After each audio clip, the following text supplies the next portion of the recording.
Entonces, retomo nuevamente, esta es la presentación. Esta es el primer webinar que tenemos desde el programa de la especialización en psicología clínica con orientación psicoanalítica y de la maestría en psicología con profundización en clínica psicoanalítica. Entonces, con esto inauguramos esta serie. Vamos a tener otras los próximos viernes que van a estar a cargo de otras personas. Entre ellos tenemos el próximo fin de semana pues, una conversación con Alejandro Reynoso, psicoanalista, y tenemos dentro de 15 días una conferencia del doctor Lombardi, Gabriel Lombardi, también psicoanalista. Pero en esta ocasión estamos inaugurando con un invitado que, ¿cómo llamarlo? Es un invitado éxtimo, podríamos pensarlo en esos términos. No es un invitado ni tan extranjero para nosotros, porque es profesor invitado a nuestra universidad y del programa, de ambos programas, tanto de la especialización como de la maestría. Y ha sido una persona muy cercana, ¿no? Es un amigo, digamos, cercano de la casa, por eso lo pongo como éxtimo. ¿No? Está allí. No es del todo externo, no tan del todo externo. Compartimos cierta intimidad. Es el profesor Héctor Gallo, psicoanalista, miembro de la MP, miembro de la ANEL, es docente de la Universidad de Antioquia, tiene doctorado, autor de infinitos libros y publicaciones. No podría ni siquiera darles una lista completa sobre ello. Pienso que ya Héctor tiene nombre propio, ¿sí? No voy a decir más en la presentación, salvo esto. Aprovecho la oportunidad pues para darles efectivamente la bienvenida a este espacio, la bienvenida a Héctor, un agradecimiento especial a Héctor por compartirnos esta noche su tiempo y también nuevamente una transmisión que estoy muy segura que se hará escuchar y tendrá ecos, como suele pasar con las transmisiones de Héctor.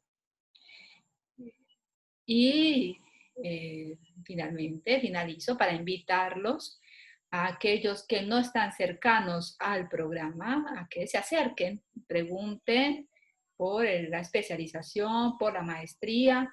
En la especialización ya estamos en la 12 cohorte. Héctor, ¿vos estás desde ese tiempo? ¿Desde hace 12 años estás con nosotros?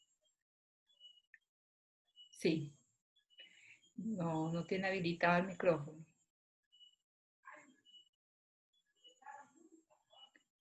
No tenés en ya. Ahora sí me escuchan.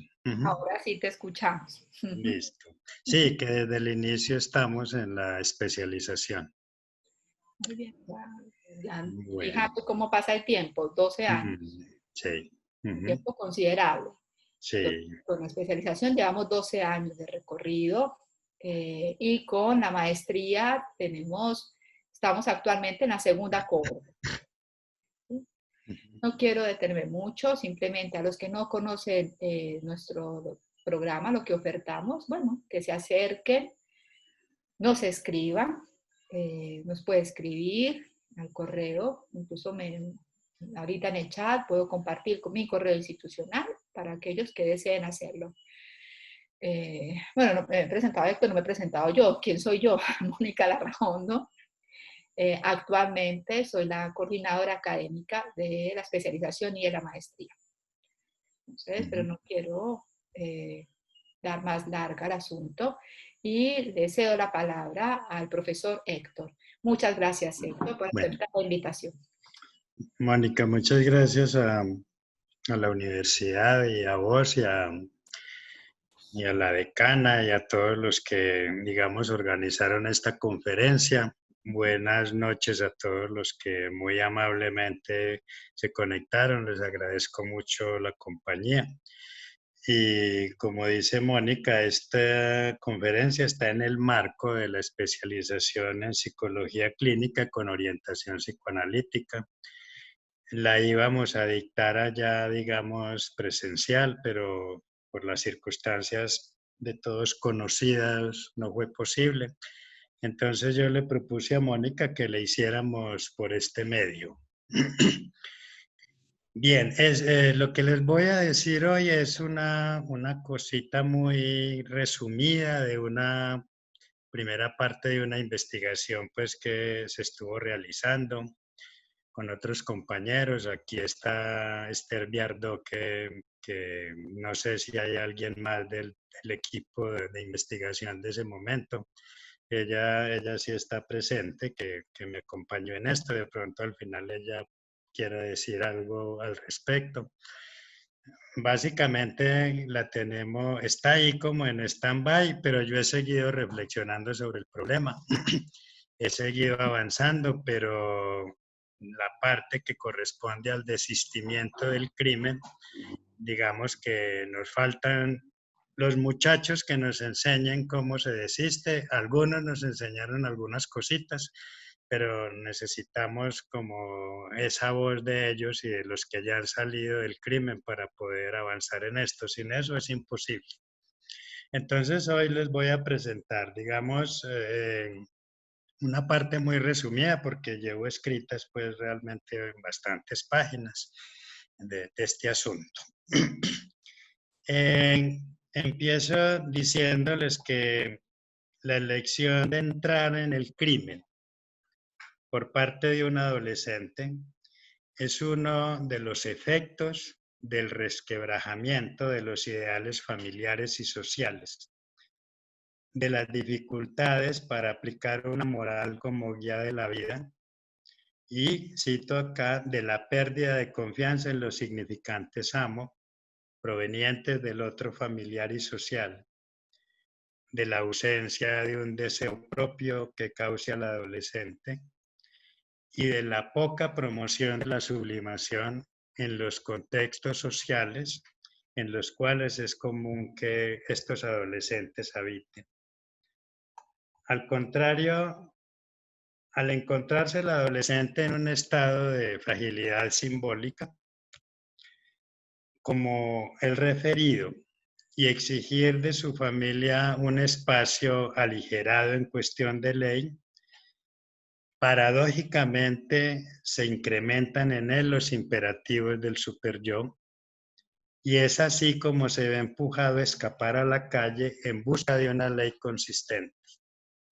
La encuentra rápidamente en la banda, en los grupos armados y en lo que nosotros los psicoanalistas llamamos las comunidades de goce, que en la ciudad de Medellín y en general en Colombia están al alcance de la mano.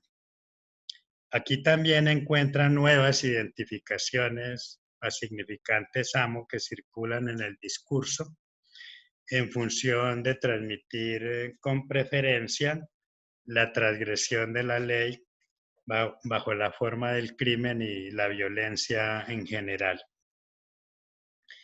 En el caso de la banda, al ingresar el joven a ella por alguna vía, tiene acceso a formas de satisfacción encarnadas en pares que ya han dado el paso hacia el crimen y que se presentan gobernados por un otro, con mayúscula, un otro oscuro y omnipotente, que vive y habla desde la sombra. Eso es muy claro. La ley casi nunca llega a estas personas. La ley de la ciudad.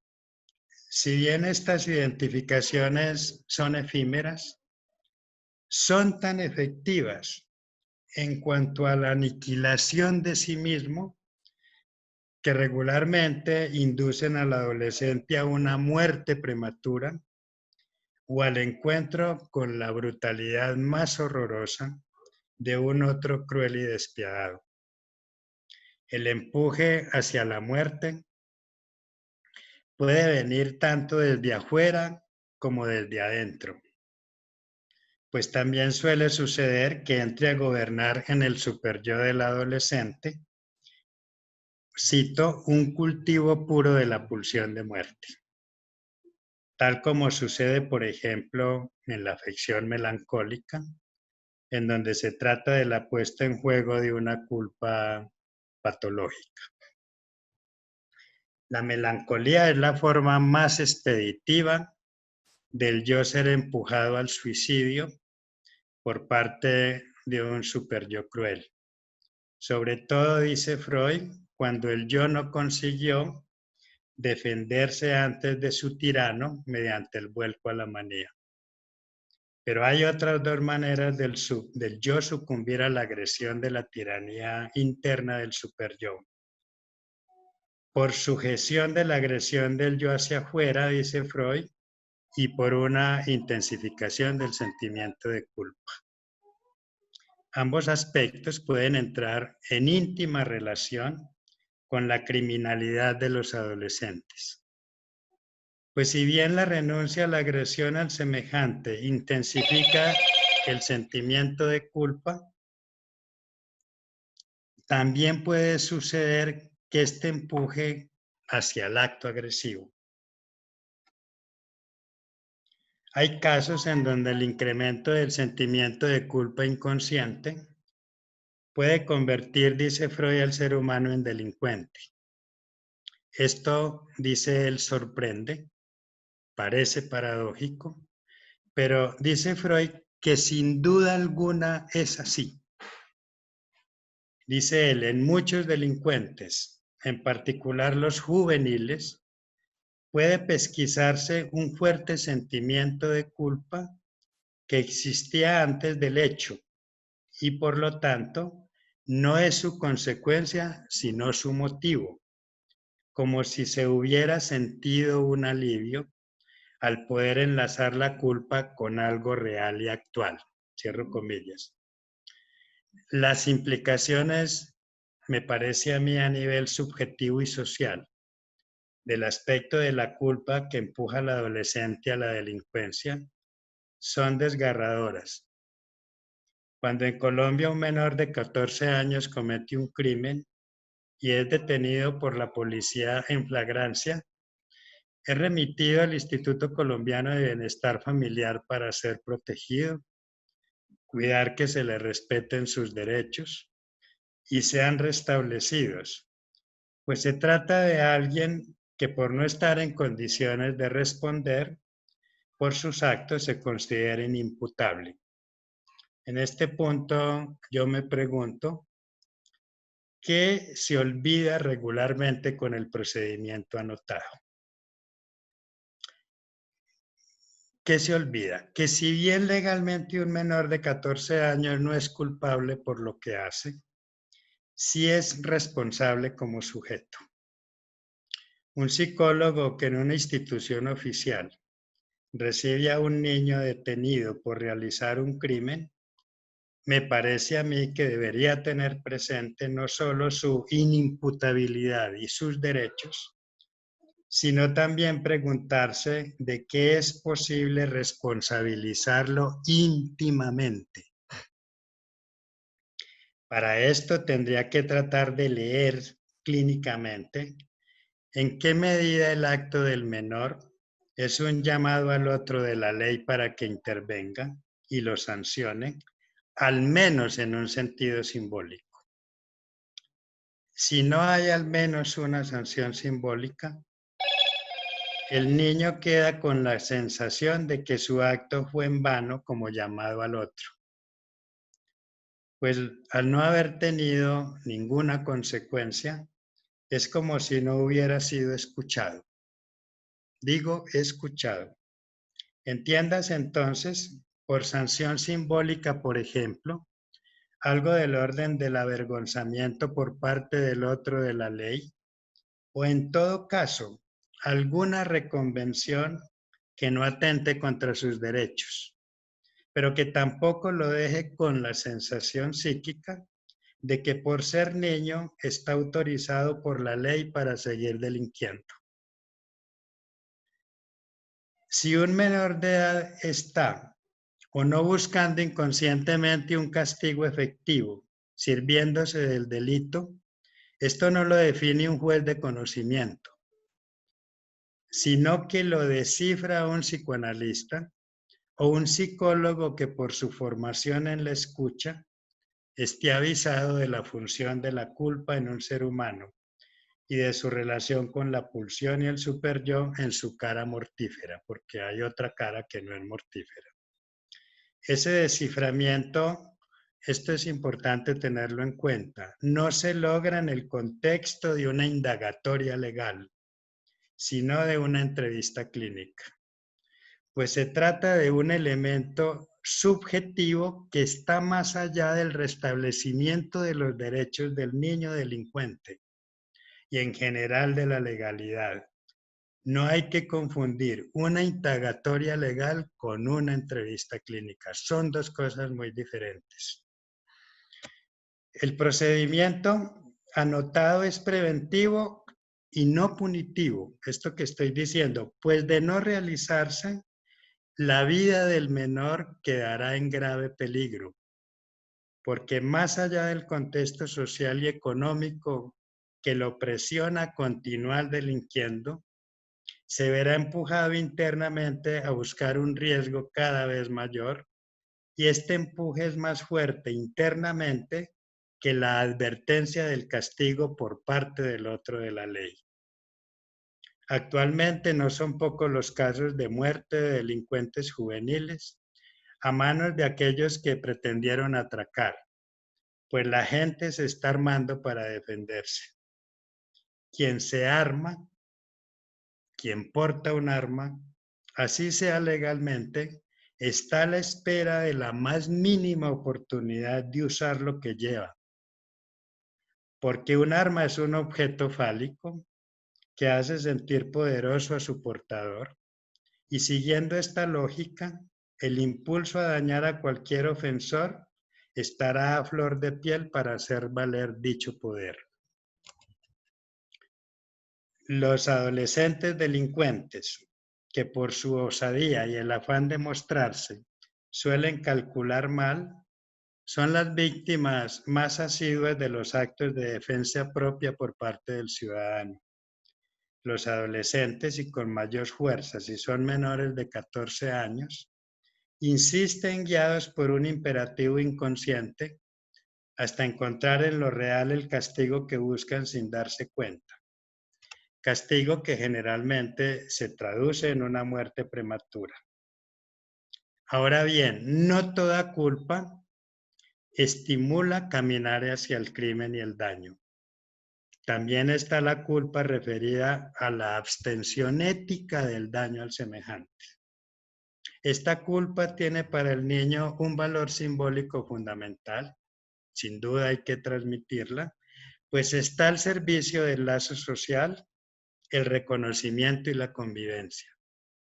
Esta dimensión de la culpa es muy importante a nivel psíquico porque opera como obstáculo subjetivo para que un niño que crece en medio de la delincuencia de sus camaradas y de los mayores no siga los mismos pasos y elija para su vida algo diferente al crimen.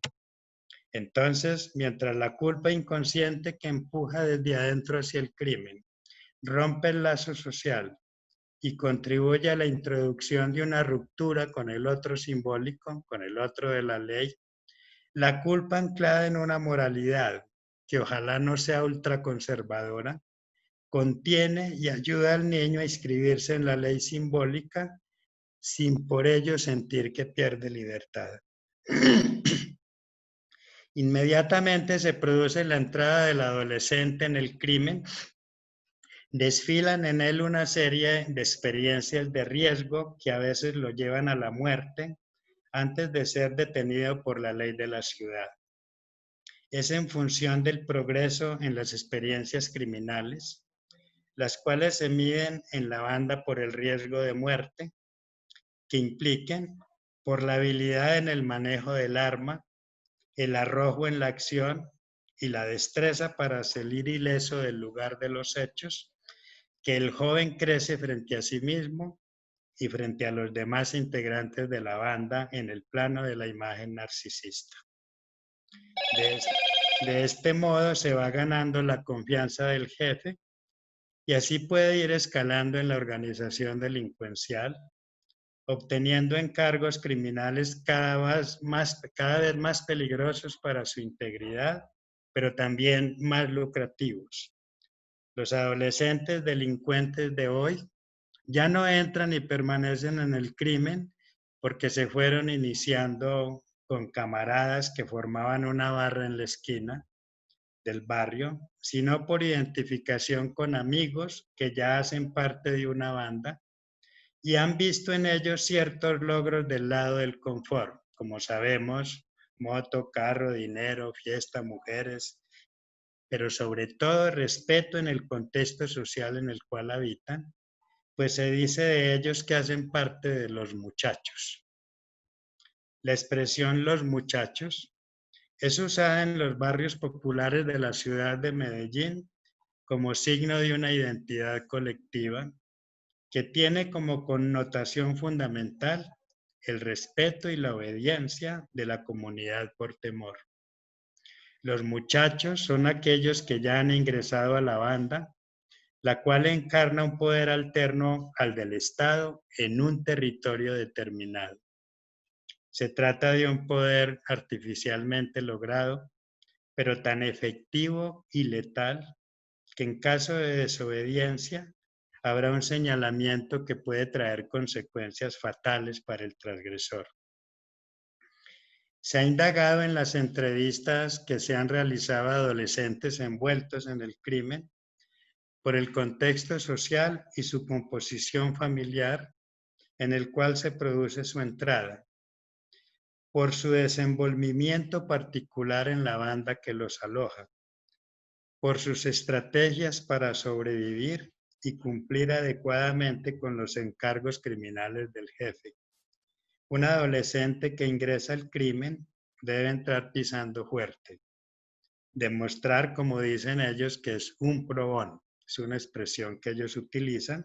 Y un probón es alguien que no se arruga, que no retrocede ante la posibilidad de secuestrar, torturar, matar o morir.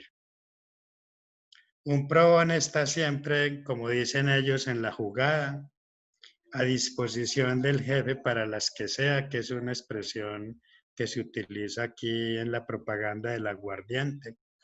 No muestra miedo y se conduce como si no tuviera nada que perder, pues hay que ganarse la confianza del patrón. ¿Qué nos interesa a los psicoanalistas acerca de esto? Nos interesa en el estudio del crimen del adolescente ocuparnos clínica y teóricamente de la variación en sus posiciones subjetivas en relación con el acto criminal. También nos interesa indagar en cada uno qué significa la ley familiar y social, por qué la ha sustituido por esa otra ley caprichosa que lo gobierna en la banda y que es encarnada de forma inmisericordia por otro que no tolera desobediencia ni error. En las conversaciones que realizamos con jóvenes en donde estaban recluidos, conversaciones que sin la amable autorización de los responsables de la institución no habrían sido posible, se indagó, entre otras cosas, por lo que ha significado para cada adolescente el primer encierro al ser atrapado por la policía en flagrancia. ¿Cómo vive el hecho de no poder mover su cuerpo libremente? Tal como nos sucede a todos hoy a causa del coronavirus y a las mujeres con parejas celosas. Y también qué significa verse obligado en la cotidianidad a cumplir normas que no acostumbra cumplir. También se ha sondeado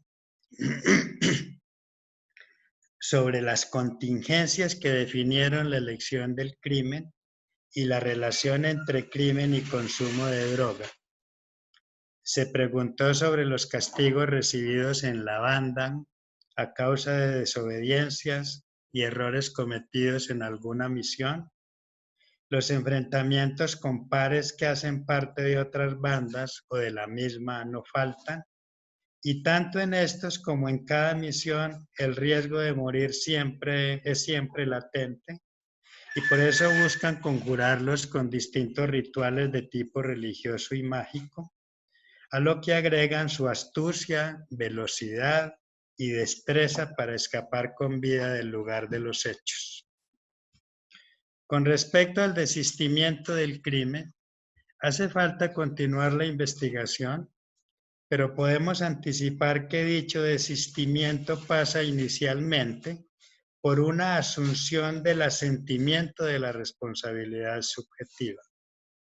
Entre las formas de vislumbrar este movimiento subjetivo inverso al del crimen, tenemos el nacimiento, por ejemplo, de la conmiseración con el otro, que sin duda alimenta la interrogación íntima por los actos criminales.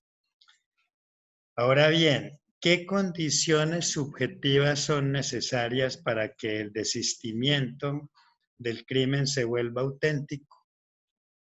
¿Qué obstáculos subjetivos y sociales hay que debilitar íntimamente para que el desistimiento del crimen sea efectivo y en cierta medida se garantice la no repetición?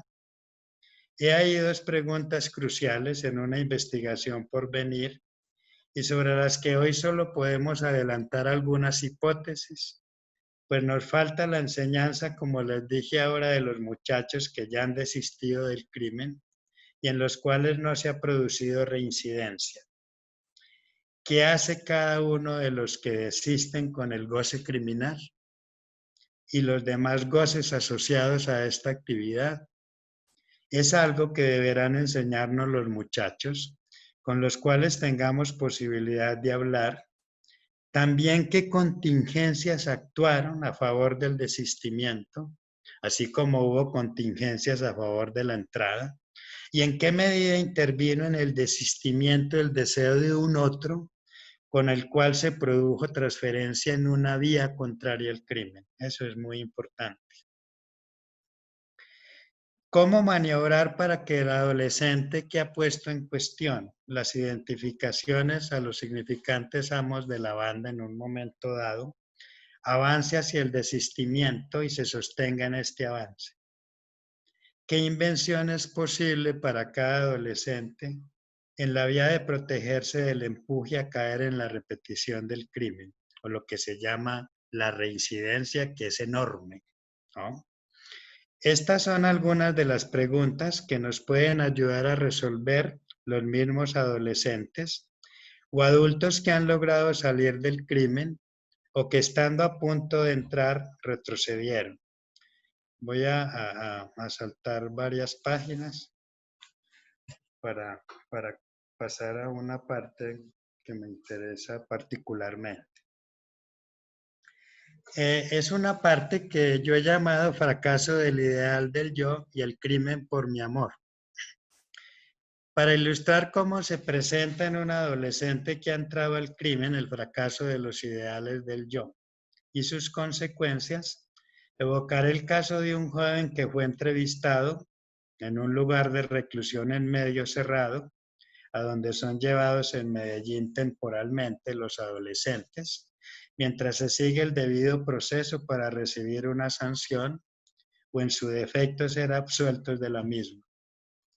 Por primera vez había sido detenido, aceptó la entrevista, digamos, advertido que nada tenía que ver con una indagatoria legal y que en absoluto lo conversado sería usado en el proceso, que en ese momento se seguía en su contra, y que de igual manera su identidad sería guardada cuidadosamente.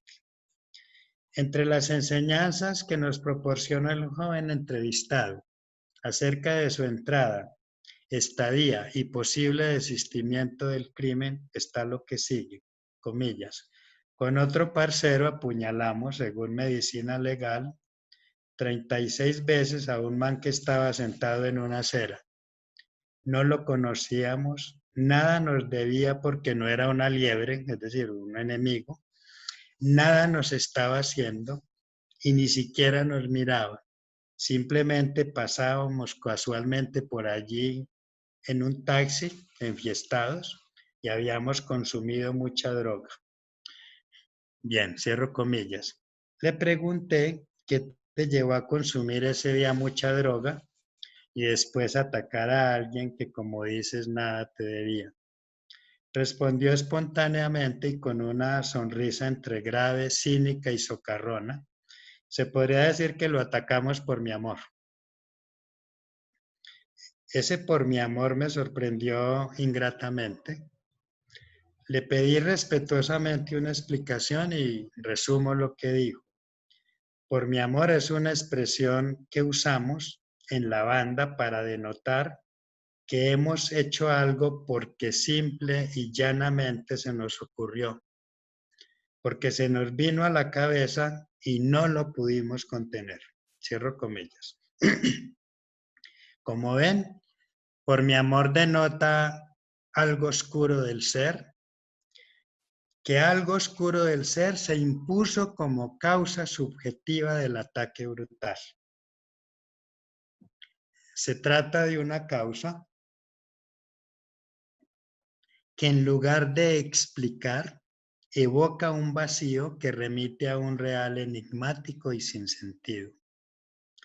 Por mi amor no remite a una causa ligada a un efecto específico y por ello no obedece a la articulación entre el significante y el significado. Por mi amor remite a una elección insondable del ser que no responde al sentido y evoca la presencia de una verdad muy oscura en el ser. Esta verdad es íntima, de la misma nada sabe el sujeto y menos quien le practica una indagatoria. Lo entrevista siguiendo quien lo entrevista siguiendo un protocolo o acogiéndose a técnicas preestablecidas. A la pregunta ¿por qué lo hizo? El sujeto responde por mi amor. La ética de la clínica que nos inspira en el procedimiento investigativo y el método que nos orienta en una conversación. Yo llamo a esto conversaciones informales. Yo no lo llamo ni entrevistas a profundidad, ni entrevistas semiestructuradas, ni estructuradas. Yo llamo a eso conversaciones.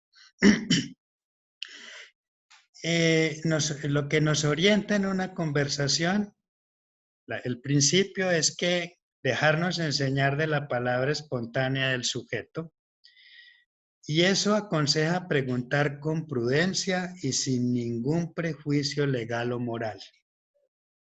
Nuestra función no es establecer la causa objetiva del crimen en una conversación o en una entrevista clínica, sino la causa subjetiva. Y a este nivel un significante orientador, por enigmático que resulte, es por mi amor. Pues hay aquí un real en juego que es ético recoger. Quise averiguar qué antecedió legalmente a la emergencia del acto ejecutado por mi amor y pregunté, ¿cómo entró ese día a la fiesta con su parcero? Un afecto pasional aparece como antecedente lógico de ese acto. Cito, ese día estaba muy ofendido. Entonces yo lo cito, ofendido. Sí, estaba que mataba, más o menos como se dice, que mataba y comía el muerto. Así es como en el argot popular se nombra una predisposición subjetiva al estallido y al arrebato pasional. Cuando encontraron a la víctima iban ya sin control, dejándose llevar por los poderes, como dice Freud, del ello pasional dominante en su fiesta. En su texto, El yo y el ello, Freud compara los poderes pasionales del ello con un caballo desbocado frente al cual el yo que lleva la rienda debe maniobrar para detenerlo.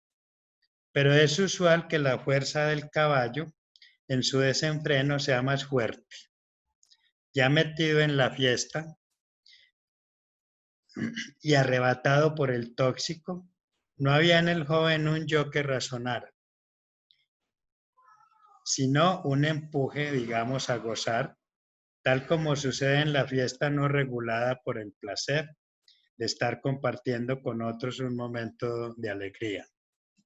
En esos casos no tiene que haber mediación de ofensa alguna para que una agresión se desate y se resuelva en violencia incontenible. Según el joven, lo único malo que les hizo la víctima fue estar ahí en el momento justo en que pasaron. La expresión que define el instante del ataque es la siguiente, le tocó y era su día. A esos jóvenes arrebatados algo los empujó a descender del vehículo en el cual deambulaban por la ciudad y tal como se dice en el argot de ellos, pasaron a montarle la rara. Se acercaron a preguntarle cualquier cosa. Luego, dice el joven, sin mediar palabra alguna, lo cito, nos enceguecimos y lo prendimos a puñaladas. La víctima solo atinaba a decir, lo cito, ¿por qué me hacen esto a mis parceros? Pero la única respuesta era una puñalada tras otra hasta quedar más o menos agotados. No les bastaba con terminarlo como individuo, sino que también había que trozar su carne, punto en el cual se condujeron como criminales radicales. A los atacantes se les ocurrió que ese joven era un objeto desechable del que podían disponer para hacerlo parte de su fiesta. Una fiesta generalmente necesita de un chivo expiatorio para verdaderamente consumarse. Así que nada mejor que un joven desprevenido para rematar. El amor que los empujó es el nombre que le dieron a la exigencia pulsional de acabar con eso que estaba ahí. Es un amor que no hace conjunto y no se configura en nombre de nada que no sea obtener una satisfacción, aniquilando a quien contingentemente se cruce en su camino. A partir de la primera puñalada se desató un furor incontenible que al parecer les hacía sentir un extraño orgullo, también un goce que si bien experimentaron conscientemente, nada sabían de él. Tenemos ahí un ejemplo de lo que podríamos llamar lo real de una violencia sin sentido. La expresión por mi amor, única explicación posible de un acto criminal como el ejecutado, evoca una demanda contraria a la demanda de amor, pues se trata de un empuje que no pasa por el otro de cuyo amor depende el sujeto.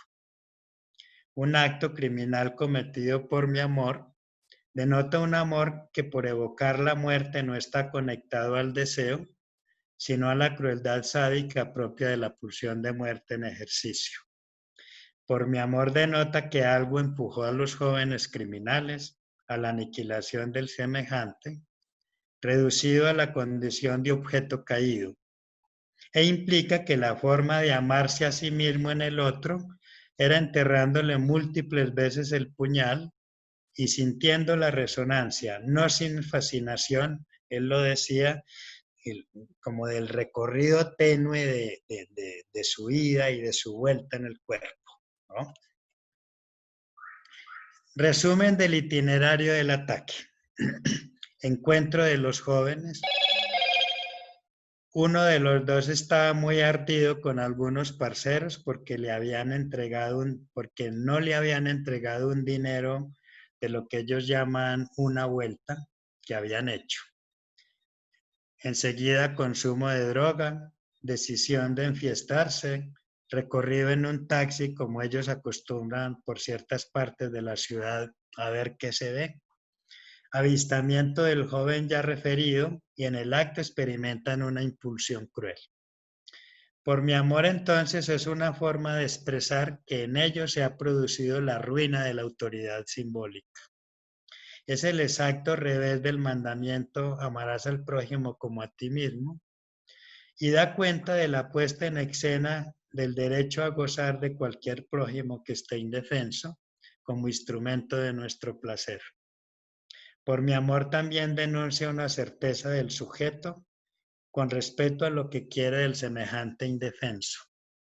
Define un momento en el cual no es posible detenerse en la destrucción y a la manera de la perversión se va directo al grano. Por mi amor es un nombre de la irrefrenable voluntad de goce pulsional que se diferencia del deseo, en tanto este es, cito, a la vez voluntad y rechazo del goce.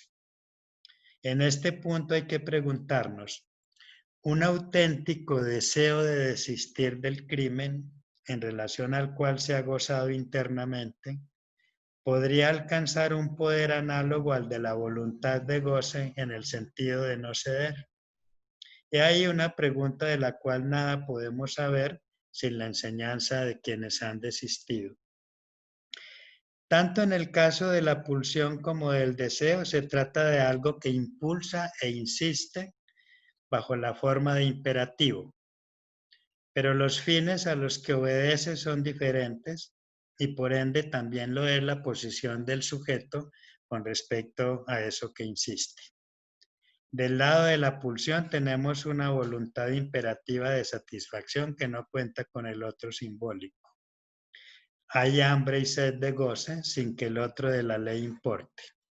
En cambio, del lado del deseo, la sed que puede haber no es sin el otro de la ley, y por este motivo sostener dicho querer implica coraje, perseverancia e incluso furor, pero poniendo por delante el valor de la vida y el placer en lugar del goce.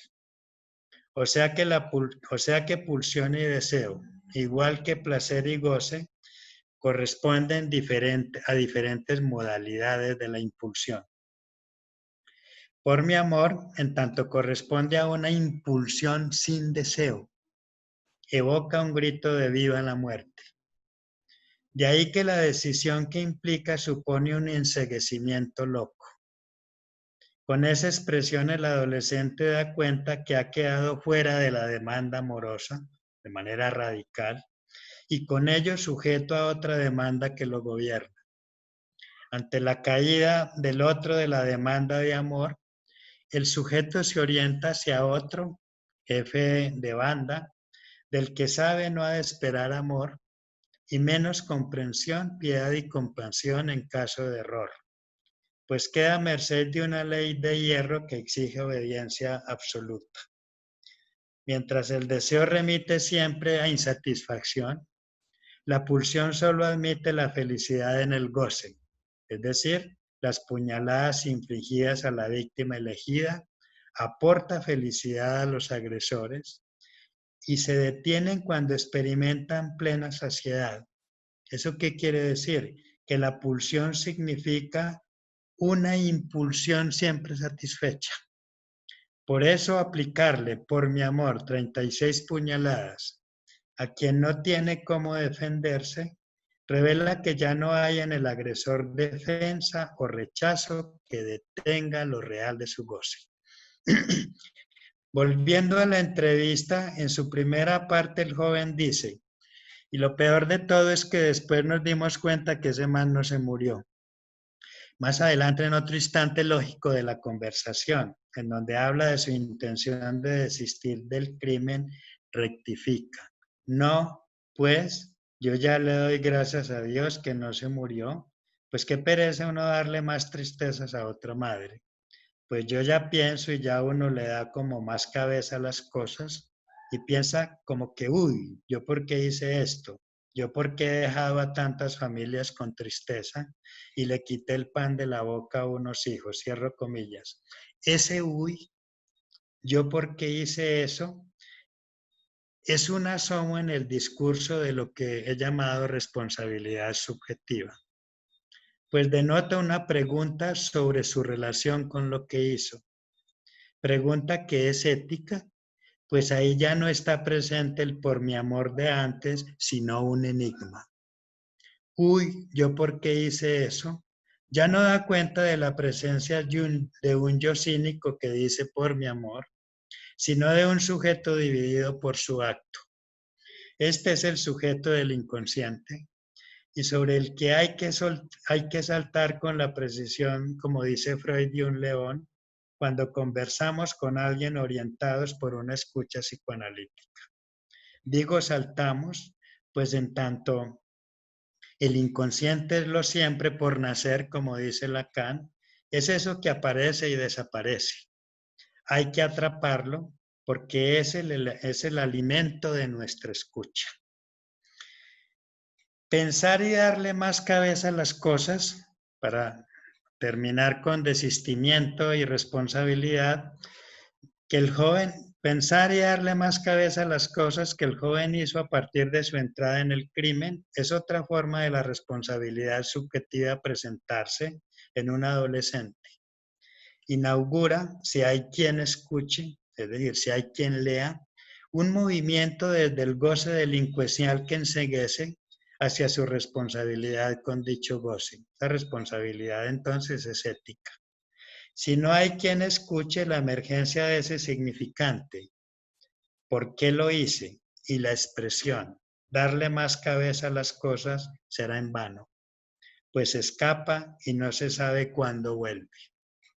Darle más cabeza a las cosas significa para este joven detenerse un instante a pensar sobre las consecuencias de sus actos. Cuestión que es posible plantearse desde mucho antes de los 14 años. No hay que esperar que cumpla 14 y que pase de los 14 para pensar que está en condiciones de decir, uy, ¿yo por qué lo hice? ¿Por qué no le doy más cabeza a las cosas? Eso que dibuja en el horizonte del adolescente un asomo de responsabilidad, no hay que dejarlo ir, pues implica para él un reto que él mismo sabe que no es posible alcanzar sin coraje y sin la ayuda de un otro en quien confiar.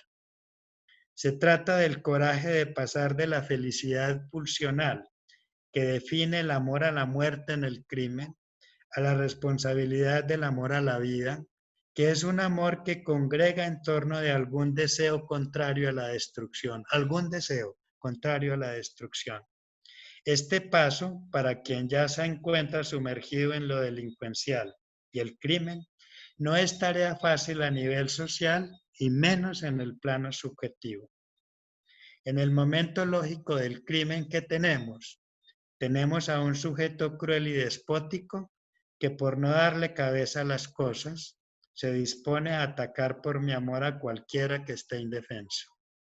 Posteriormente, cuando el sujeto ya no quiere conducirse más, obedeciendo ciegamente a la orientación acéfala de la pulsión de muerte, acéfala sin cabeza, por eso darle cabeza entonces es interrogarse con respecto a la pulsión, porque ahí en principio lo que hace es obedecer ciegamente a esa orientación y luego empieza a reconocer que los actos tienen consecuencias.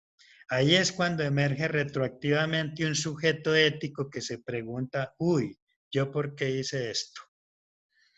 Con la emergencia de esta pregunta en la conversación, el discurso cambió y con ello también su semblante. Dejó de ser en el discurso el joven cínico que narra sus crueldades por mi amor y pasa a darle gracias a Dios que la víctima no murió de milagro. El joven que ya no invoca a Dios para ser protegido cuando se dirige hacia la realización de un acto criminal, sino que lo invoca para darle gracias por haber fracasado, ya no es el mismo que se divierte asestando puñaladas hasta el éxtasis, pues ha pasado a admitir la conmiseración. Ya no es el adolescente que mata por mi amor, sino alguien sensible al sufrimiento de su semejante. Aparece en este punto del discurso el reproche y la vergüenza por haber hecho sufrir a una familia semejante a la suya. Esto hay que leerlo como signo del asentimiento a su responsabilidad subjetiva. Primer paso íntimo y en el discurso para que sea posible entrar con la ayuda del otro estatal y familiar, por ejemplo, y todo aquello que venga a coadyuvar en dirección de debilitar la voluntad de permanecer en el crimen. Ayudar a un adolescente a salir del crimen antes de que muera no es tarea fácil, pues sabemos que en lugar de disminuir las estadísticas de encarcelamiento y muerte de aquellos, eso cada vez va más en aumento. Es como si los esfuerzos de resocialización que efectúan las instituciones colombianas relacionadas con el sistema de responsabilidad penal de los adolescentes en gran medida fuera en vano. Un día escuché a un juez que decía que entre los 18 y los 28 años, estaba casi el 50% de la gente que estaba encarcelada. En los casos en que un adolescente logra acceder auténticamente a la pregunta de yo qué estoy haciendo con mi vida, como lo dice él, o por qué hago lo que hago, esa es una pregunta que no se produce espontáneamente, sino que requiere de un trabajo que lo conduzca a una rectificación subjetiva de su relación con el crimen. Él ya venía en un cierto trabajo con la Casa de la Memoria, con las personas que en ese momento trabajaban en la investigación con nosotros. Entonces ahí tenemos, digamos, si eso es auténtico a un sujeto dispuesto a comprometerse con la palabra dentro de un dispositivo de escucha. Se trata de un momento lógico en el cual cierta filiación al inconsciente y con ello un retorno al asentimiento del otro de la ley simbólica se empieza como a vislumbrar. Este movimiento íntimo es condición de la asunción de la responsabilidad subjetiva en el adolescente que habiendo ingresado al crimen se propone salir.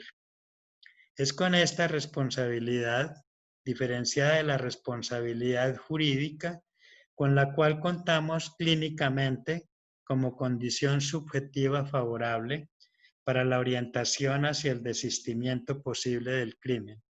Y habrá que buscar cómo articularla con la responsabilidad a la que apuntan los jueces de conocimiento y los programas de protección.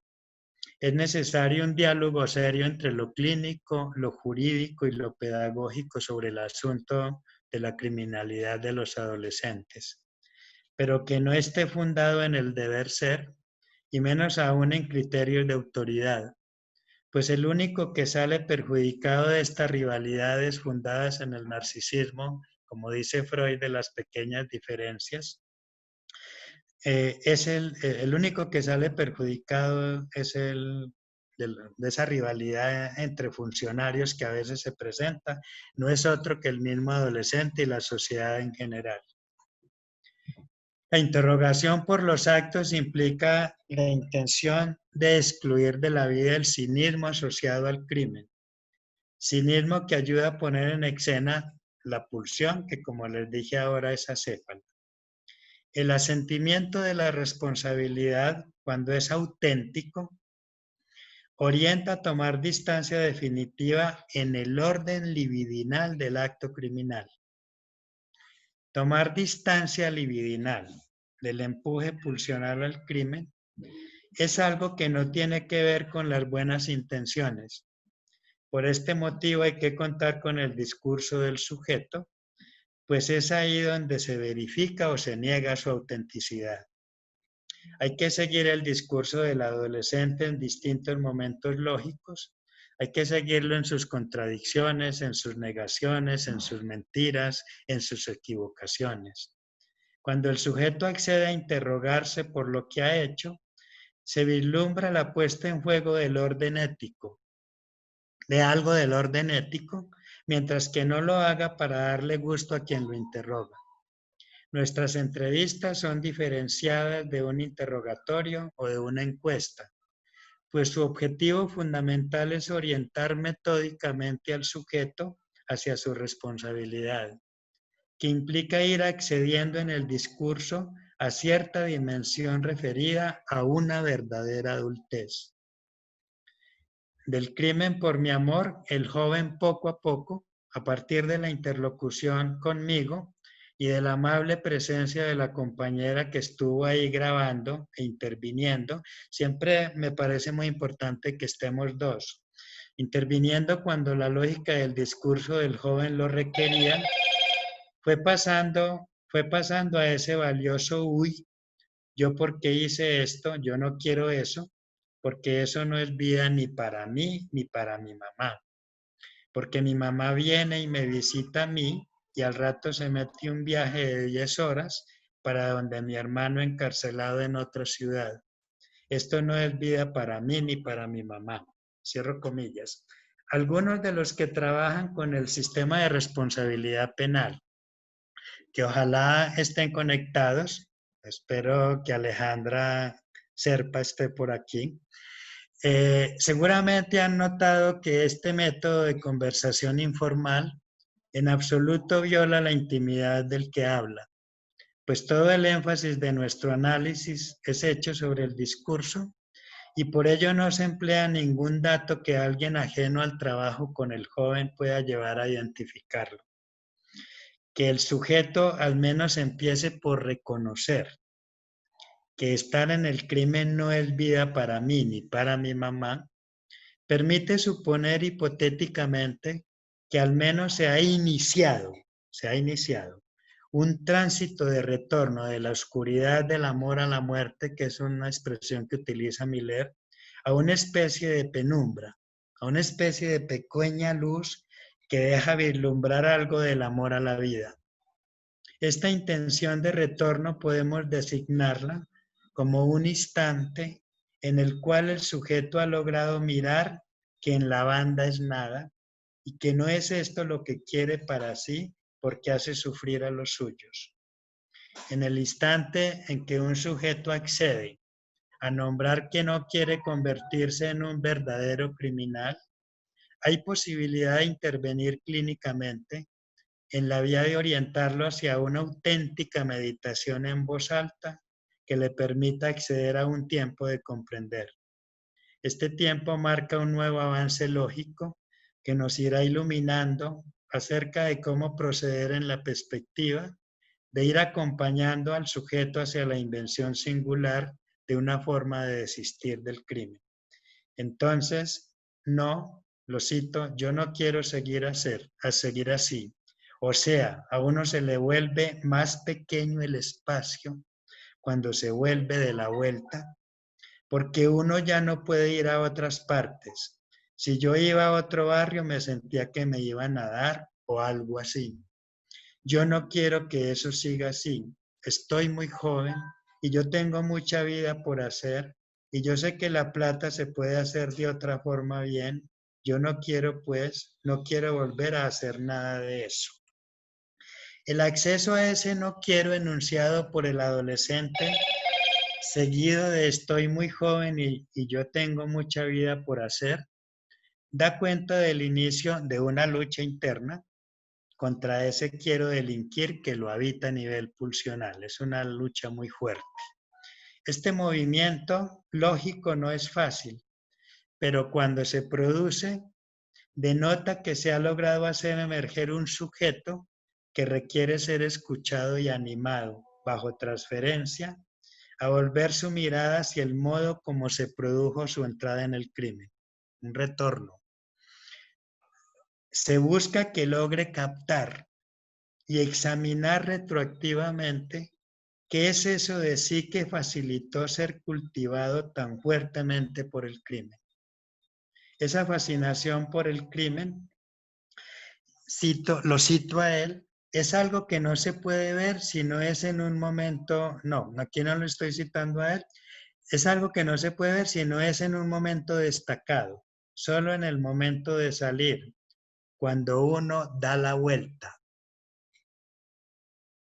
Para concluir, y tengamos tiempo de discutir, debe tenerse claro clínicamente que el verdadero desengaño del adolescente que ha estado fascinado con el crimen no llega simultáneo con su no quiero volver a hacer nada de eso.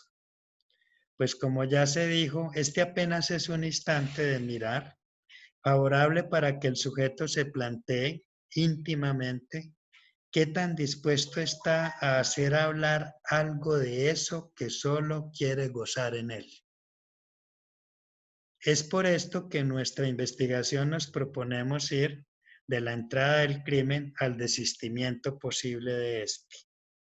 Si la entrada al crimen se produce por un desengaño del otro familiar y social, que representa su caída como ley eficaz a nivel simbólico, también el inicio del desistimiento tiene relación con haber logrado ver que algo en la experiencia criminal palideció y lo desengañó. El segundo desengaño es necesario como punto de partida subjetivo del retorno a la creencia en los semblantes que el otro simbólico propone construir como deber ser. La puesta en cuestión de los significantes amo de la banda es condición subjetiva del inicio del desistimiento, solo del inicio. Desde la clínica psicoanalítica aplicada al fenómeno social del crimen, hay que perseguir, a partir del momento en que el adolescente consiente en volver a mirar atrás, qué tanto se le puede ayudar bajo transferencia a pasar de yo quiero llegar a ser un duro en la banda, que es lo que está al inicio, a un yo no quiero ser así porque estoy muy joven. Tengo mucha vida por hacer y la plata se puede hacer de otra forma. Ese movimiento lógico en el discurso es una cosa que hay que buscar. Es crucial plantearse cómo lograr que un adolescente acceda a conducirse auténticamente en concordancia con ese yo no quiero ser así. Hay contingencias diversas, por ejemplo, que ayudan a eso, haber sido apresado por primera vez, haberse puesto en riesgo inminente de muerte, haber visto morir a un camarada en un atraco o por alguno de sus propios compañeros de banda, que pueden hacer reaccionar al adolescente. Aquí se pone a prueba, vuelvo y repito, el coraje del sujeto y también el deseo de las autoridades de la ciudad por ayudarle a resocializarse. También tienen que tener coraje las autoridades de la ciudad y no solo buenas intenciones. En el momento en que emerge el sujeto dividido, gracias a un cuestionamiento ético de sí mismo, debe ponerse más que nunca en acto una apuesta por parte del sistema de responsabilidad penal del adolescente. Ha de proponerle una ruta viable de salida del crimen, convocándolo a una apuesta conjunta que vaya más allá de la punición y la reeducación. Pasar del entusiasmo por destruir y autodestruirse al coraje del deseo de vivir de un modo distinto al crimen, a pesar de que las condiciones sociales y económicas no sean las mejores, no hayan cambiado mayormente, sería el reto del adolescente que ha logrado decir, no quiero seguir viviendo así. Los dos momentos lógicos del discurso que acaban de ser referidos dan cuenta de un paso en el relato del furor del crimen a otro momento en donde aparece una intención de separación subjetiva del mismo. Pues no es justo producirles tanto dolor a la madre propia y a la madre ajena, dice él. Pero si bien aquí aparece un sentimiento de conmiseración a partir del cual se humaniza a la víctima, no estamos todavía en la construcción de una barrera subjetiva sólida que se oponga a la continuación en el crimen, pues falta que el sujeto adquiera el coraje de pasar, en nombre de una aparente recomposición de su relación con el otro simbólico, que lo invita a volver a los senderos del deber ser, a la construcción de un deseo que se oponga férreamente a la pulsión, que por no hablar no se deja interpretar. El arrojo en el crimen no requiere coraje, porque no es más que la obediencia a una impulsión que coloca en el horizonte del adolescente la aniquilación de sí mismo y en consecuencia la exclusión del otro simbólico de la ley, porque ha sido desvalorizado, hecho caer al rango de un objeto desechado. Termino aquí ya mismo. En cambio, el deseo de salir del crimen sí requiere del coraje de una invención en la que si bien también se goza y hasta se puede llegar a prescindir de una relación con el otro que sea pesada y paralizante, no por ello se le arruinará como ley de la cual hay que servirse, pues el deseo en su dimensión creadora no impide organizarse con otros y hacer cosas con los demás distintas al crimen y a la guerra. La pulsión sí, la pulsión de muerte sí. El deseo convoca la presencia de un sujeto ético que se da la vuelta atrás y se interroga por sus actos criminales, disponiéndose a partir de ahí a tomar distancia libidinalmente de dichos actos, cuestión que siempre será verificar clínicamente a su autenticidad. Bien, termino aquí, creo que gracias pues por haber permanecido, porque yo sé que esto es muy agotador, tenemos exactamente 45 minutos para conversar. Entonces supongo que Mónica, Cindy van a organizar la cosa de ir dando la palabra a las preguntas y a las intervenciones. Bueno, Muchas gracias. muchas gracias a ti, Héctor. No, bravo para ti. Bien, muy interesante. Me tomo la palabra yo antes de de hacerla pasar a otro. Te estaba escuchando, lo que me hace resonar, quedo con esto de desistimiento y asentimiento de la responsabilidad, ¿no? Como dos significantes que pareciera que estuvieran conectados. Desistimiento, asentimiento. Y pensaba desistimiento del lado del goce, ¿sí? Como eso que comanda, que impulsa, ¿no? El asentimiento como algo de tú comenzaste una soma de responsabilidad, pero también algo de la presencia de un deseo que convoca la vuelta atrás, ¿no? Esto que decías al final. Pero pensaba que, que un poco lo que cataliza, lo que favorece eso es la conversación, ¿no? Lo ubicabas, me parecía muy interesante este dispositivo que tú llamas conversación, ¿no? Porque es cierto, no es una entrevista estructurada como podemos encontrar en otro tipo de investigación, tampoco una entrevista semiestructurada, sino una conversación. Y yo no sé por qué me hizo resonar, no sé, me acordaba de esta frase de Lacan, de el amor es lo que permite condescender el goce al deseo, ¿no? Entonces eh, bueno, no sé, algo se necesita, esa conversación la tiene que llevar a cabo alguien, ¿no? Un analista o una persona orientada por el psicoanálisis, por los principios psicoanalíticos, pero más que orientado a nivel epistémico, pensaba, bueno, también el amor en esa persona, ¿no? Algo del orden del amor, que no es el por mi amor, no en ese orden. No sé si me hago entender, pero me hizo resonar eso, a esa cita de Lacan. Sí. Sí, yo creo que pues el punto es que tiene que haber algo que al investigador, en este caso vamos a hablar digamos como de psicoanalistas investigadores, Sí. algo que realmente lo cause en la dirección de comprender a partir del discurso del adolescente qué es un adolescente que busca su muerte a través de la muerte del otro y que lo hace tan rápidamente en la vida, porque finalmente la idea con la que me encontré o con la que nos encontramos es que prácticamente ese primer momento en donde son detenidos y llevados allí se puede convertir como en su salvación.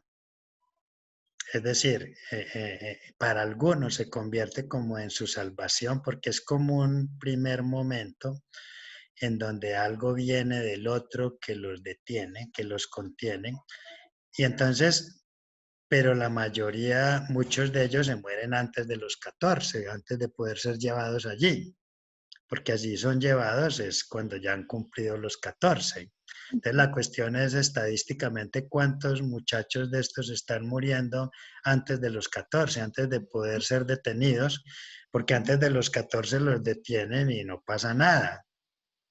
Vuelven y van a la calle. Y no es que los tengan detenidos, sino que mi pregunta es, ¿cómo introducir algo desde el punto de vista simbólico por parte de quienes lo entrevistan en ese momento, en términos de cuidar de sus derechos y toda la cosa, introducir algo más allá de ahí que en algún punto el niño lo sienta como una responsabilización, pero en términos de su subjetividad para no violarle sus derechos. Y que no salga de ahí como si nada hubiera pasado. Esa es, digamos, mi pregunta.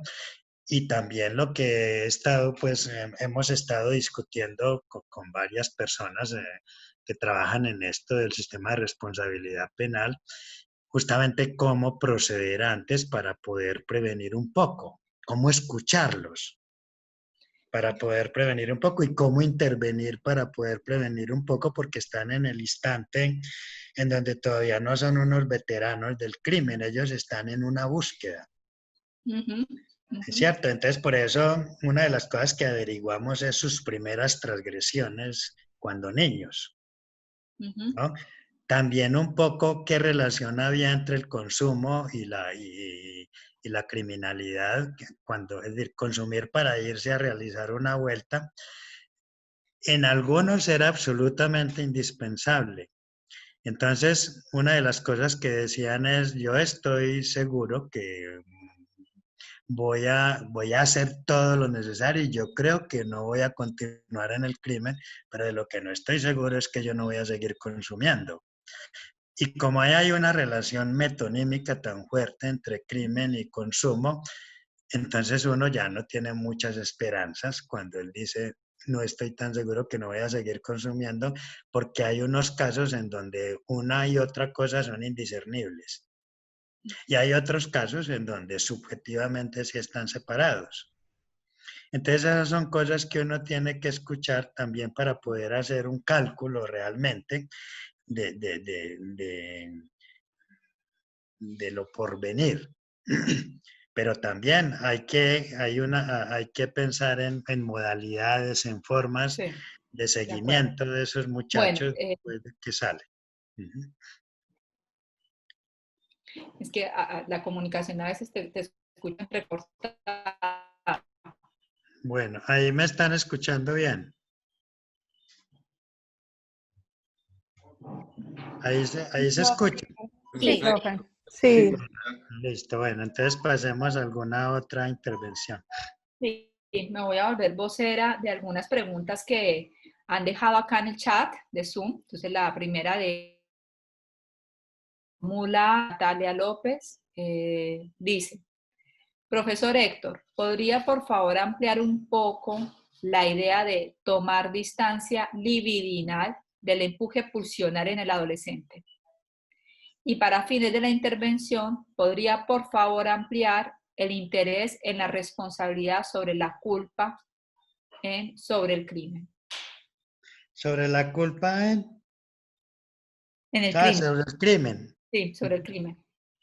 Sobre el crimen. Yeah. Distancia libidinal quiere decir que es que hay una cosa que dice Freud, y lo que dice Freud es que lo tóxico es la libido. Lacan dirá, lo tóxico es el goce.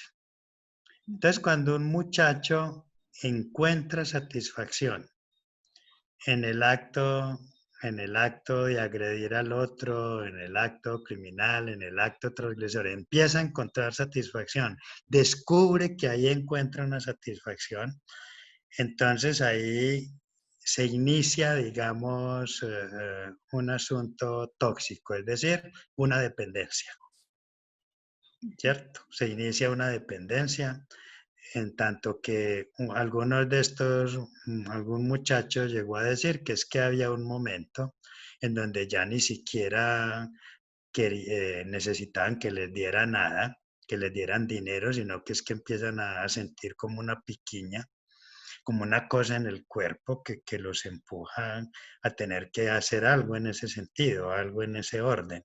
Entonces que hasta se regalan, pues mejor dicho, ¿no? Entonces, distancia libidinal significa que eso es lo más problemático, porque ellos se dan cuenta de que lo sienten, de que sienten satisfacción.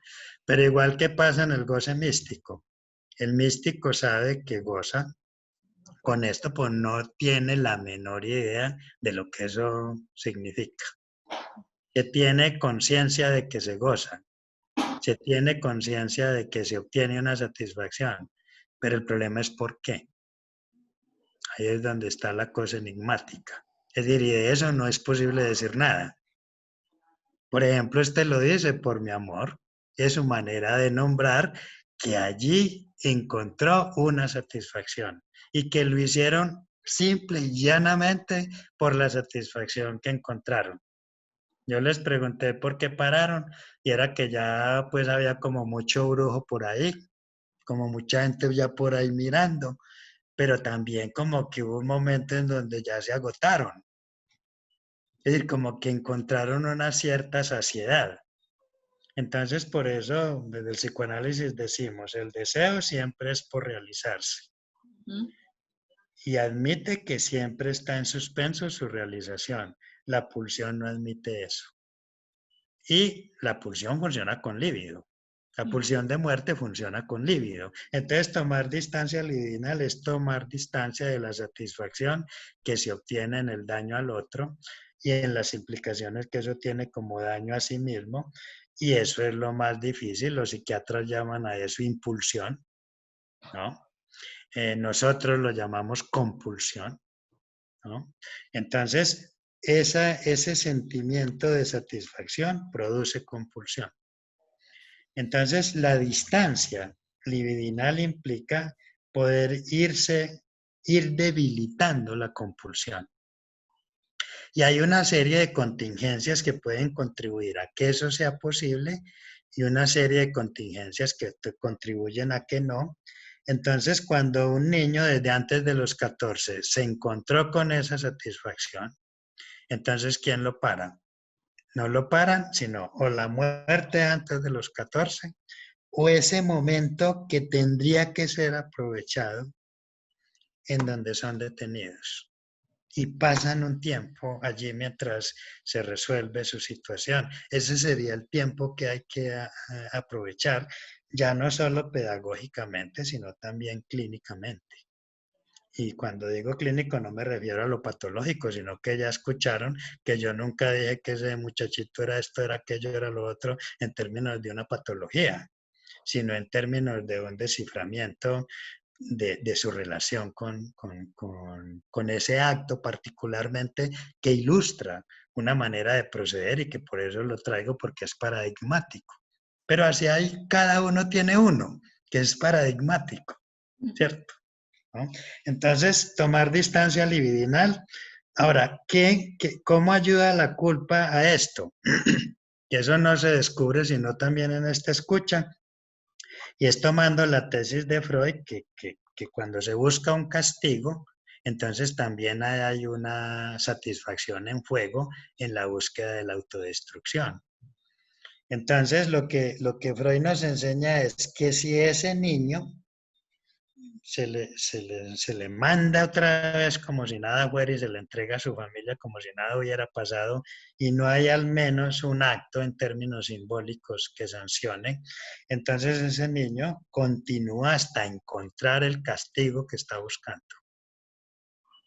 Es decir, y entre menos fuerte lo encuentre, más sigue y más fuerte será lo que haga hasta encontrar el castigo que busca. Entonces, ¿cuál es el castigo que busca? Pues la muerte, ¿no? Antes de los 14. Los que delinquen por sentimiento de culpa. Es un poco, que es un aspecto, pero eso tiene uno que escucharlo si verdaderamente ese niño lo que está buscando es eso a través de su delito. Generalmente una de las cosas que anuncia eso es que siempre lo hacen para ser descubiertos o siempre lo hacen para ponerse en un profundo riesgo.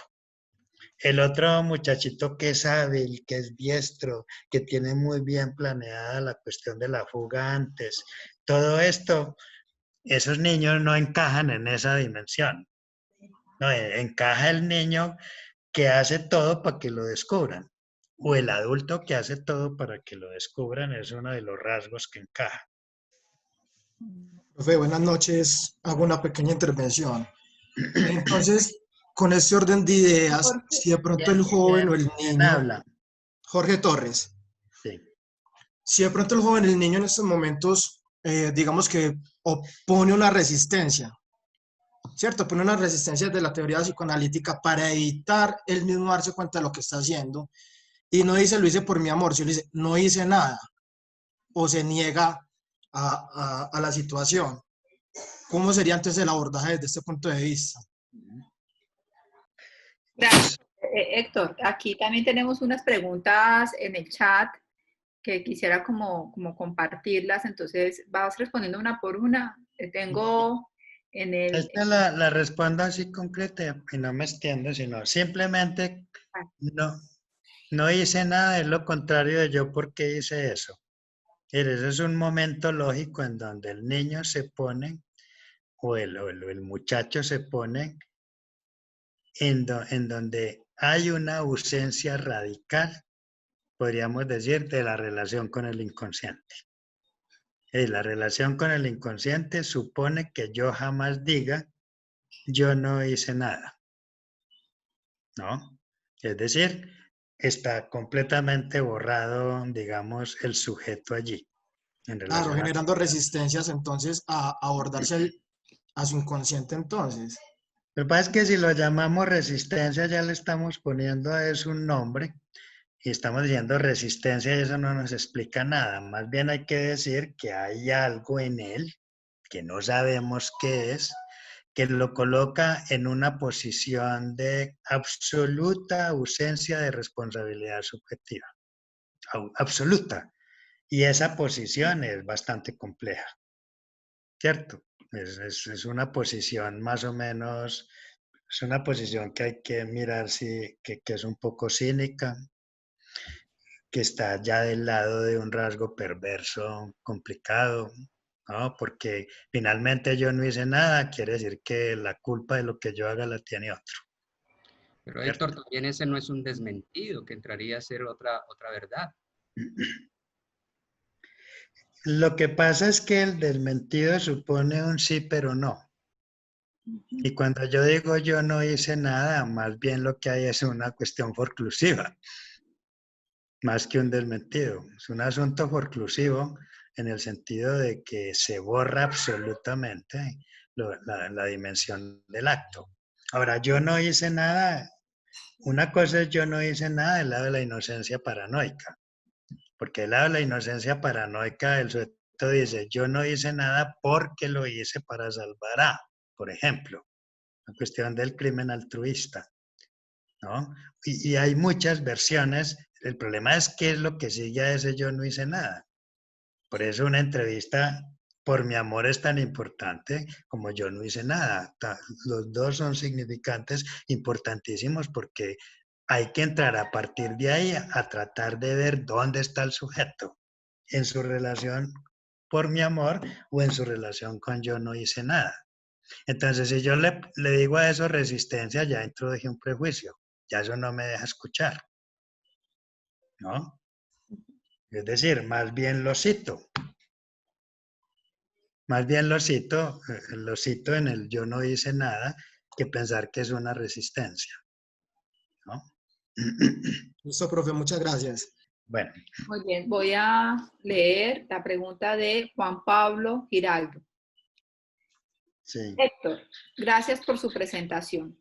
Actualmente adelanto una investigación sobre el superyo y su incidencia en el acto criminal. Una de las preguntas que han surgido es si es posible una incidencia del imperativo superyoico en la insistencia en el crimen sin sentimiento de culpa. Los que delinquen por incidencia de imperativos superyoicos, pero sin sentimiento de culpa. No sé si pudiera aportarme una orientación en este sentido.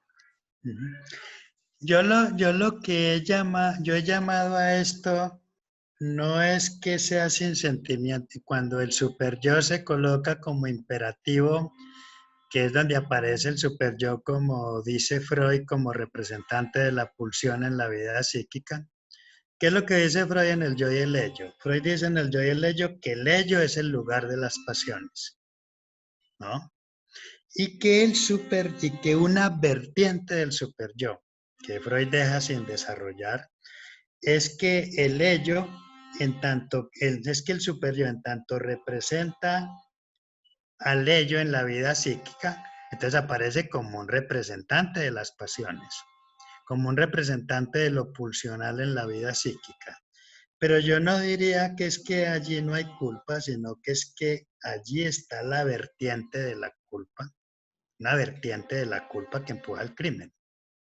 Entonces, no hay culpa en el sentido de la culpa que nos invita a la abstención o que nos invita a interrogarnos por las consecuencias de nuestros actos o que experimentamos antes de nuestros actos, ¿no? En ese sentido no hay culpa, pero hay una culpa misteriosa, que es esa culpa que tiene que ver con el superyo, con esa ala del superyo como imperativo de satisfacción en el daño de sí mismo, porque en esa lógica lo que se busca con el crimen, con el daño al otro, es finalmente el daño de sí mismo, no es otra cosa. Es decir, es llegar hasta el punto en donde la cuestión retorne, porque Freud nos enseña que la pulsión se realiza es en el tiempo del retorno. Entonces la pulsión no se realiza realmente cuando se está matando, sino que la pulsión se realiza en el tiempo de la muerte de sí mismo, en el tiempo del daño sobre sí mismo. Entonces el crimen no es más que una forma de buscar la muerte. Ahora, hay seres humanos que han sido unos grandes criminales y sin embargo han salido ilesos. Ahí hay una cosa bien particular.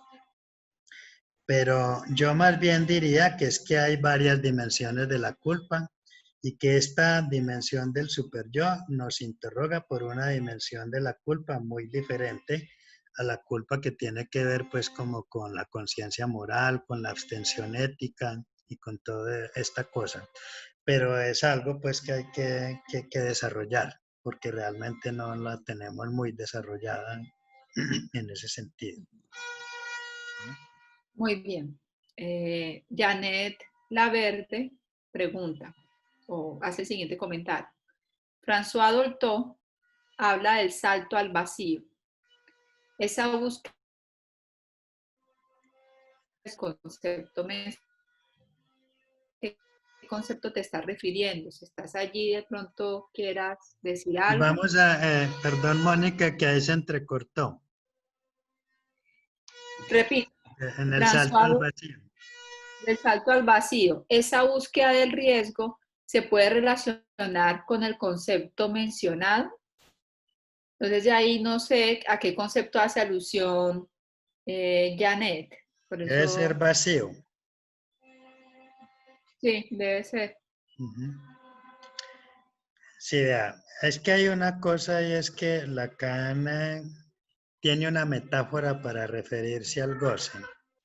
Y entonces dice que el goce es como el tonel de las Danaidas. Ajá.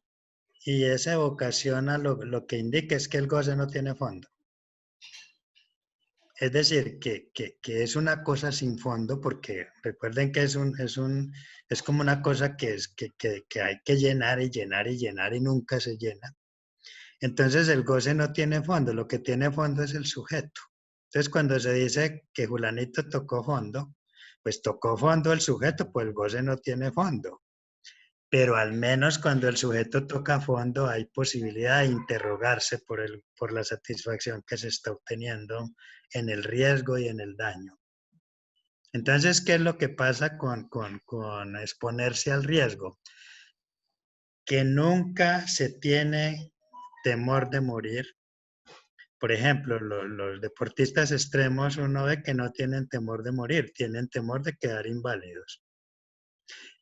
Pero ¿qué es lo que hacen? Que cuando el riesgo es más grande, pues toman más precauciones.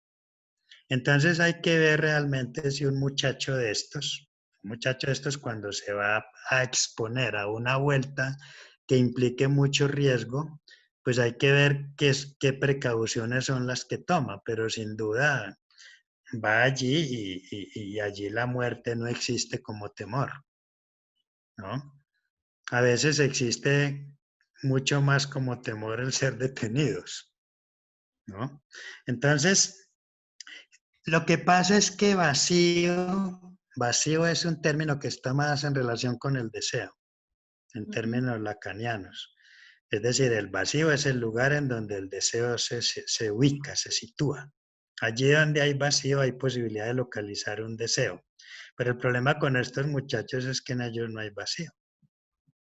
En ellos no hay vacío, sino que hay llenura en términos de pulsionales. Hay una llenura que enseguida vuelve y se convierte en hambre, y vuelve y hay llenura, y vuelve y hay hambre. Pero no hay un sentimiento realmente de vacío en ese sentido, porque es cuando hay un sentimiento de vacío que uno empieza a preguntarse, entonces, si ya no es esto lo que me llena, entonces yo qué es lo que quiero. Entonces, si ya no es la banda, si me he dado cuenta que allí uno no vale nada, si me he dado cuenta que estos parceros a uno lo traicionan y lo pueden incluso matar o cualquier cosa, entonces hay un punto de interrogación, y sin deseo no hay algo del deseo que empieza a ponerse en juego y que empieza a interrogar esto. Pero de otro lado, pues sí se podría decir que cuando se habla de goce, entonces, por eso no se habla de vacío, sino de algo que no tiene fondo, porque realmente el vacío es algo que finalmente uno le puede ver el fondo, ¿no?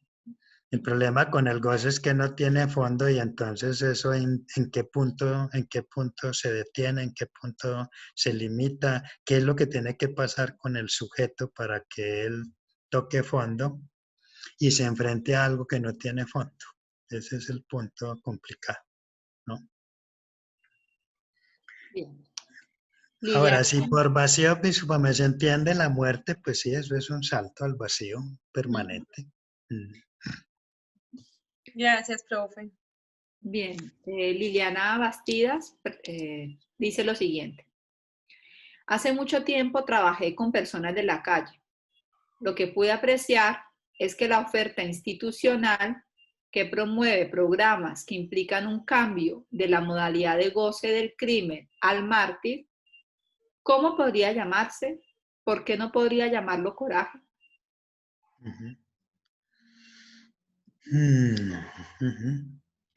No, bueno, no entiendo muy bien el paso a mártir. Sí, yo tampoco. ¿Puedo intervenir? Que esa es mi pregunta. Buenas Claro, noches. claro, Liliana. Sí, La palabra. me refiero a una experiencia con un joven que, bueno, tenía toda, pues estaba en el mundo del crimen, asesinatos, de todo, descuartizamientos, pero cuando ingresa al programa de Habitantes de la Calle en la modalidad de enlace social en ese entonces y seguimiento, ese programa que se ofrece, pues les proporcionan capacitaciones para trabajar. Y entonces esos trabajos, por ejemplo, son en ese entonces eran 50 pesos por periódico que no alcanzaban a vender, y se trasladaban incluso, caminaban desde, eso más o menos como desde como desde el sur, desde las 50 sur hasta la 20 y pico, caminando. No tenían a veces alimentación que comer. Y digamos, este tipo de programas, me preguntaba en ese entonces, me quedó esa resonancia, esa pregunta, porque no se habla de coraje, pero allí veo cómo hay un paso más bien de una modalidad de goce en el crimen a otro lugar, digamos, de un desecho, y por eso planteaba, ¿no? Porque es como esto del mártir que está por allí como un desecho que da todo, que entrega todo, que, en fin, y que me parecía como ese cambio de la modalidad de goce del crimen al goce de un mártir, ¿no? En ese sentido lo planteo.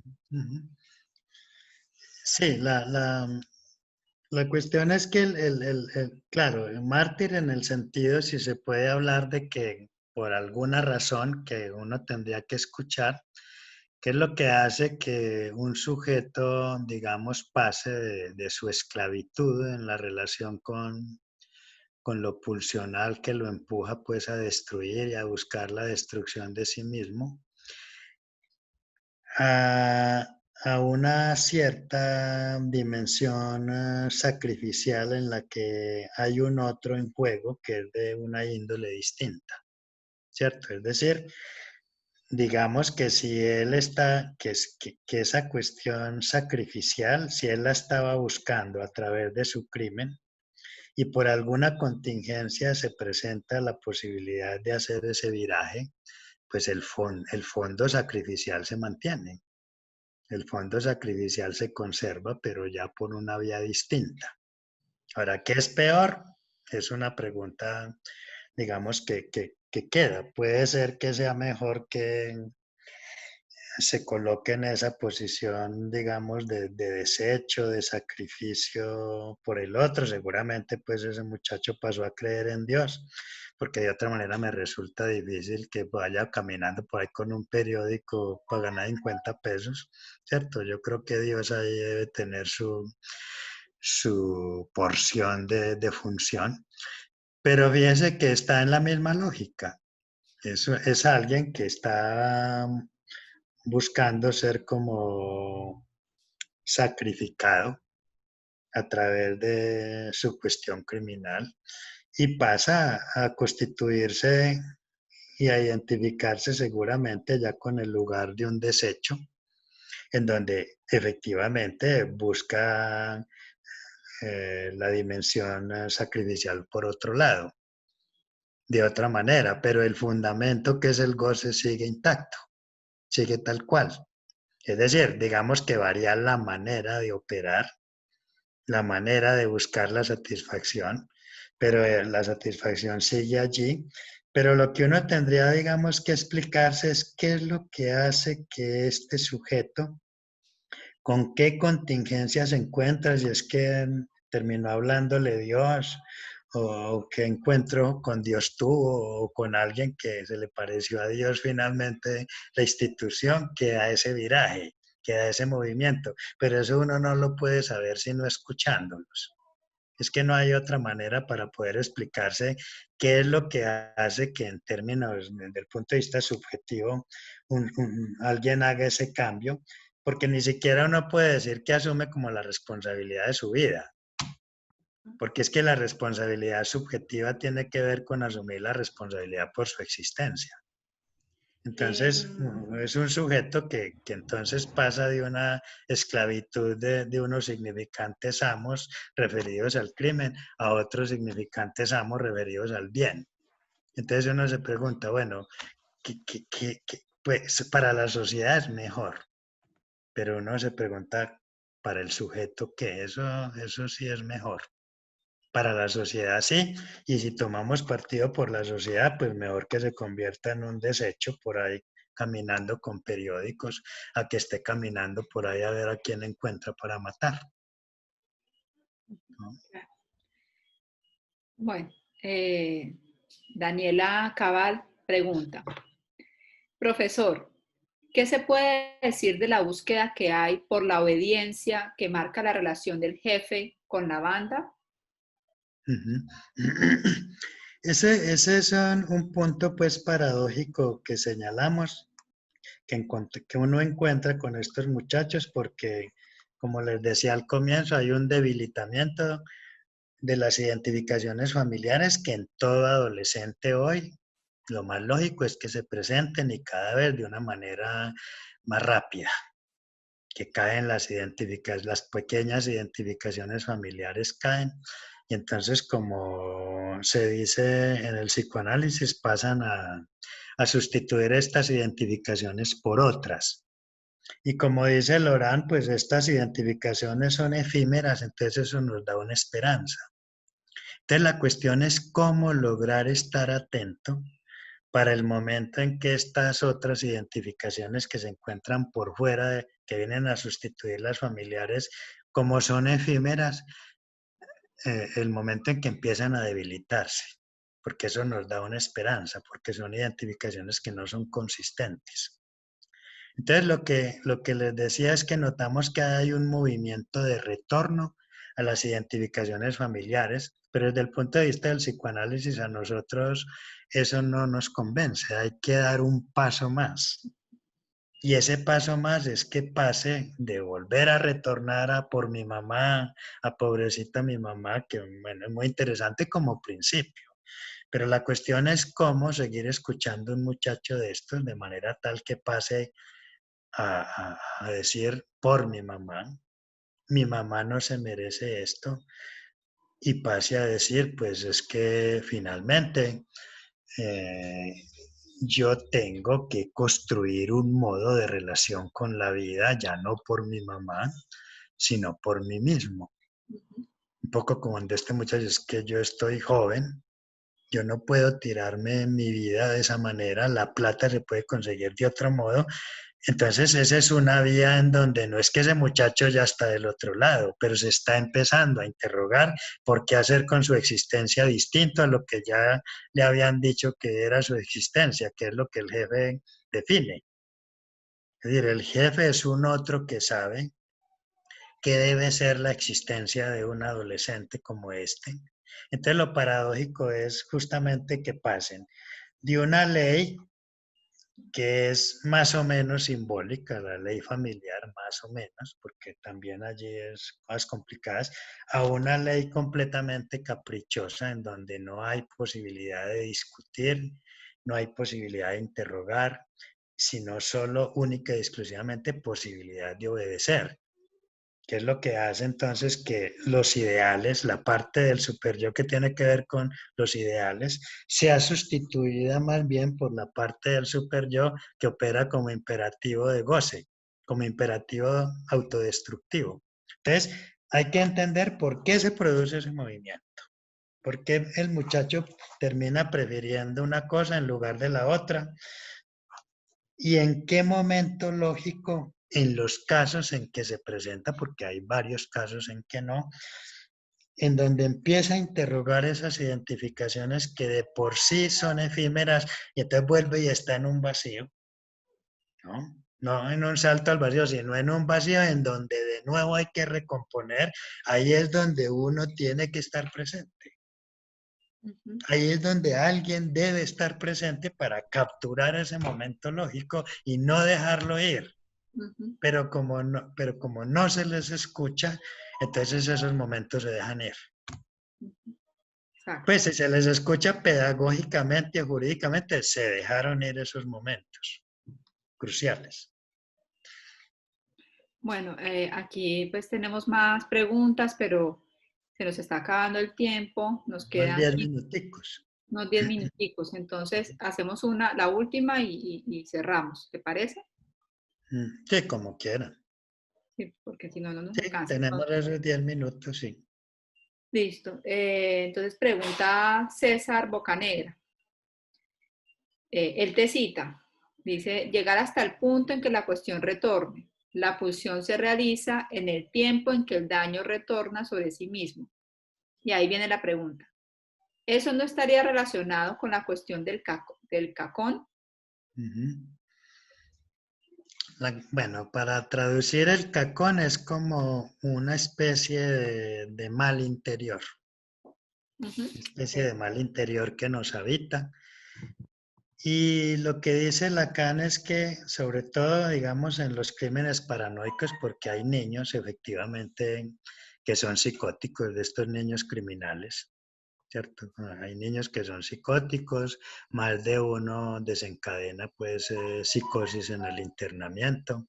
Esa es una pregunta que dentro del sistema de responsabilidad penal se tiene, porque lo único que hay establecido es activar la ruta. ¿Y cuál ruta? Pues, es que la ruta de la salud, ¿y cuál ruta de la salud tenemos aquí? ¿Cierto? Es una ruta que no conduce a ninguna parte, entonces todos es que activan la ruta, ¿no? ¿Y ya de lado dónde está? Entonces hay que plantear alternativas con relación a simplemente porque las instituciones se conforman con activar la ruta, porque eso es lo que tienen establecido, que tienen que activar la ruta en todas partes. a nivel institucional.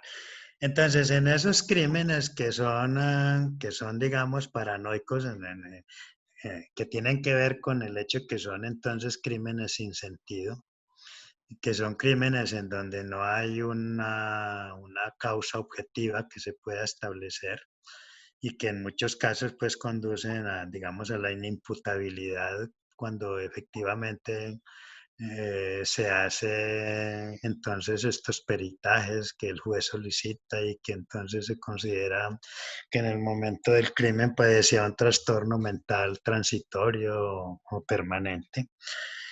Entonces, una de las cosas que dice Lacan, ahí entra de nuevo la cosa de los delincuentes por sentimiento de culpabilidad, pero Lacan lo llama autopunición.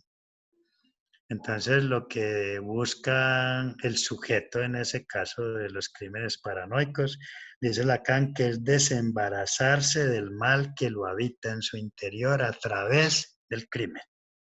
Y que por esa razón, cuando esto se logra, entonces se produce una estabilización a partir del crimen. El crimen es como el punto de desencadenamiento. Inmediatamente ejecutado el crimen, el muchacho queda como si nada hubiera pasado, ¿no? Entonces hay un análisis que yo presenté de un caso de un niño de 15 años, es de André Gide, cuando André Gide participó, digamos, como jurado en una corte allá en Francia que invitaban a ciudadanos. Y este niño, a partir de una cosa que le dijo el patrón después de que llevaban trabajando mucho tiempo, cogió y mató al patrón. Luego se fue para la casa del patrón que quedaba ahí cerquitica de donde estaban, y allá estaba la del servicio, la esposa del patrón. Bueno, habían otras 7 personas y con todos acabó. El peladito que era buena persona, que nadie tenía nada que sentir de él. Y entonces él pensó en escapar y no, pues se acostó tranquilo como las hermanas papá, ¿no? Ahí, como si nada hubiera pasado. Es decir, eso es un ejemplo muy claro de un crimen en donde el crimen permite desembarazarse de un mal y entonces se produce un efecto de estabilización inmediato. Entonces queda como si nada, como si no hubiera pasado, no hubiera hecho nada, no hubiera pasado nada. Y por eso es que les digo que hablar de resistencia es muy complicado, ¿no? Entonces sí, en el caso de los crímenes por sentimiento de culpabilidad, si trasladamos eso a la cuestión autopunitiva, entonces podemos decir que allí hay un modo de desembarazarse, pues como del mal interior. Y que ese mal interior siempre entra en juego cuando uno produce, digamos, como el mal hacia afuera, finalmente. Es decir, hay algo de lo que el sujeto quiere desembarazarse, que es un misterio y que Lacan lo llama mal interior, ¿no? Muy bien. Gracias, Héctor. Pues la verdad es que nos queda 5 minutos y esta plataforma tiene la característica de que se cierra de repente, entonces uno no alcanza ni siquiera a dejar las gracias ni a despedirse. Claro, claro. Entonces, me parece que podemos ir cerrando acá. Ahí te comento pues que hay varios comentarios, preguntas, creo que alcancé a abarcarlas casi todas, de resto son comentarios que fueron surgiendo a medida que vos ibas hablando. Entonces, lo cual, pues me parece que es interesante porque, ¿no?, va suscitando como más preguntas y reflexiones. Entonces, bueno, para finalizar, te quiero agradecer en nombre de la universidad, en nombre del programa y en nombre de los aquí presentes, por tu conferencia, por tus aportes, por tus preguntas también, porque te haces preguntas que no tienen, o sea, que faltan todavía, pero pienso que siempre es un tema que va a faltar mucha tela por donde cortar. Claro. Mucha tela por donde cortar. Frente a la, aquí me hacen me preguntan si va a haber grabación. Sí, esta conferencia fue grabada y La idea es que lo podamos compartir con un mercadeo para ver la posibilidad de que quede en el canal de YouTube de la universidad. Sí, esa es la idea. Pronto le estaremos publicando, no tengo fecha exacta desde cuándo se podrá disponer en YouTube, pero sí, esa es un poco la idea. Entonces, bueno, nada, gracias a todos ustedes por su presencia, por escucharnos y... Ahí llegamos. Bueno, muchas gracias y que estén muy bien y que tengan buena noche. Profe, muchas gracias. Hasta Profe, luego. Hasta luego. Gracias. Gracias, profe. Gracias, Muchas profe. gracias. Chao. Gracias. Gracias. Buenas noches. Chao. Buenas noches. Bueno, chao.